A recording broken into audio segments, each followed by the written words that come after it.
안녕하세요. 연애유치원 루미 언니입니다. 대한민국에서 지금보다 결혼율을 올릴 수 있는 방안, 바로 혼전 계약서를 인정하는 거라고 생각하는데요.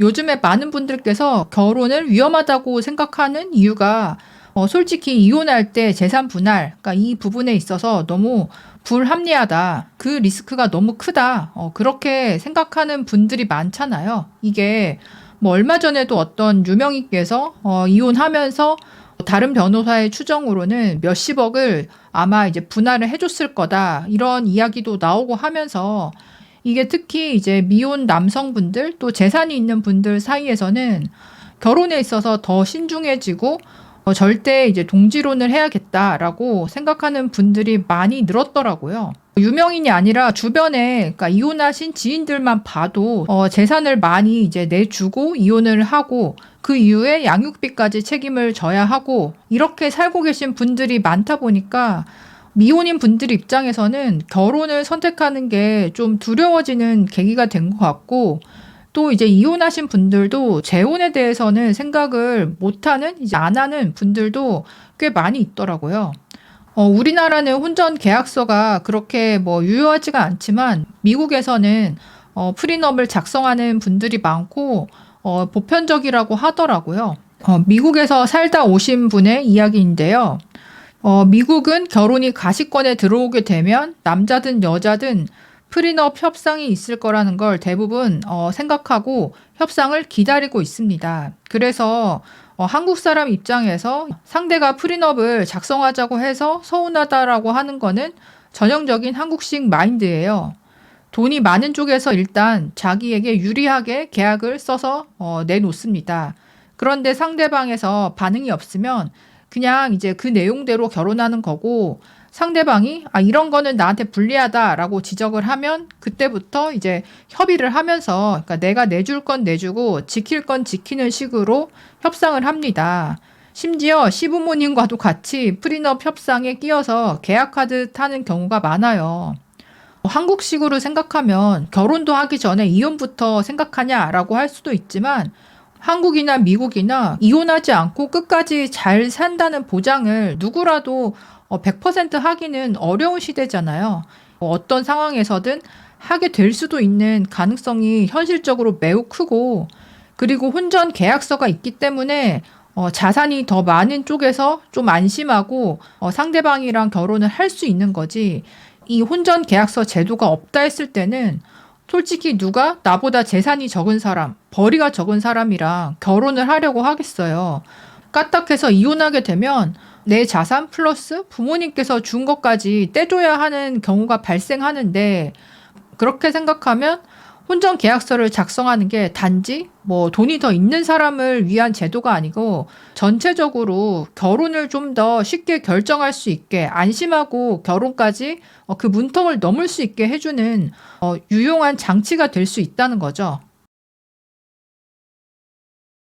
며칠 전에 남자 공무원이 이혼했는데 법원에서 연금까지 반을 주라고 명령해서 너무 억울해서 자살한 사건이 있었습니다. 저도 며칠 전에 뉴스에서 봤었어요. 이혼하면 어차피 남남이 되는데 연금까지 떼주는 건 상식적으로 말도 안 되는 거라고 생각합니다. 또한 남성도 다른 여성을 만나 재혼할 수도 있는데 이거는 뭐 남성에게 지나친 악법입니다.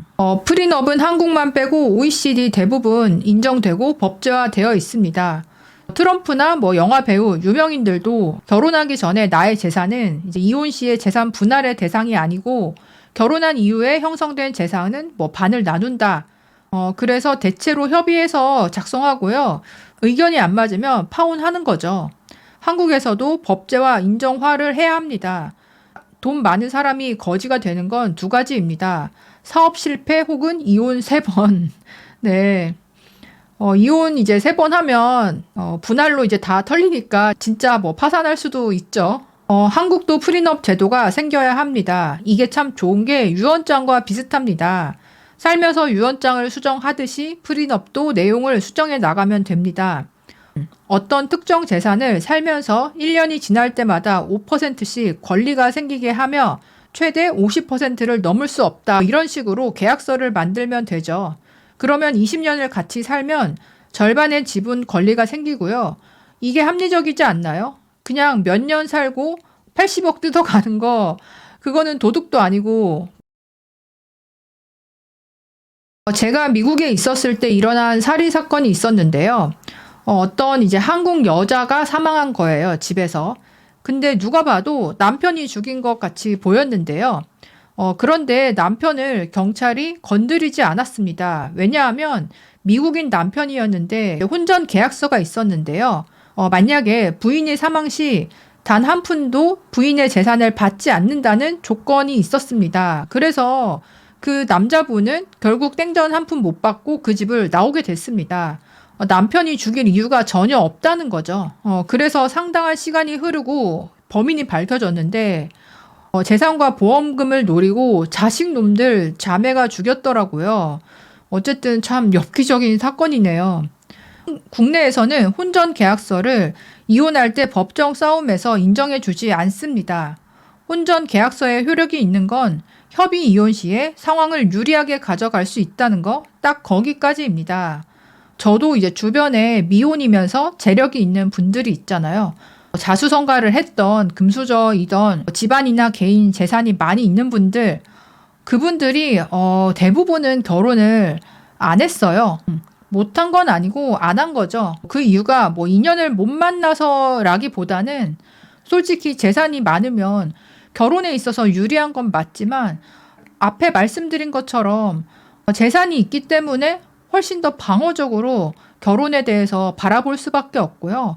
사람을 만날 때 물론 이제 내가 좋아하는 사람, 통하는 사람을 만나는 게 1순위이긴 하지만 그 사람과 나와 재산의 격차, 소득의 격차가 대부분은 크단 말이에요. 그러면 당연히 재산이 있는 쪽에서는 고민이 될 수밖에 없고요. 이게 본인도 고민이 되지만 그 부모님 입장에서도 고민이 많이 된단 말이에요. 왜냐하면 부모님들도 다른 집안 아들, 딸들이 차이 나는 결혼을 했다가 이혼하면서 많이 떼주고 뭐 이런 사례들을 좀 보시다 보니까 결혼에 있어서 신중하게 되면서 이게 연애 시작조차 좀 문턱이 생기는 경우가 있더라고요.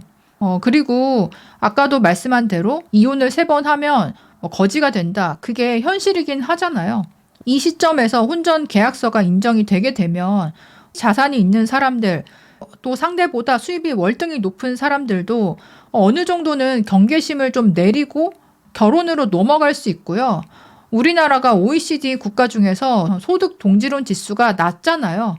이 말은 아직까지는 그러니까 한국 안에서 계층이 많이 섞여 있고 서로 그러니까 교류가 있고 완전히 갈라지지는 않은 사회라는 뜻이고요.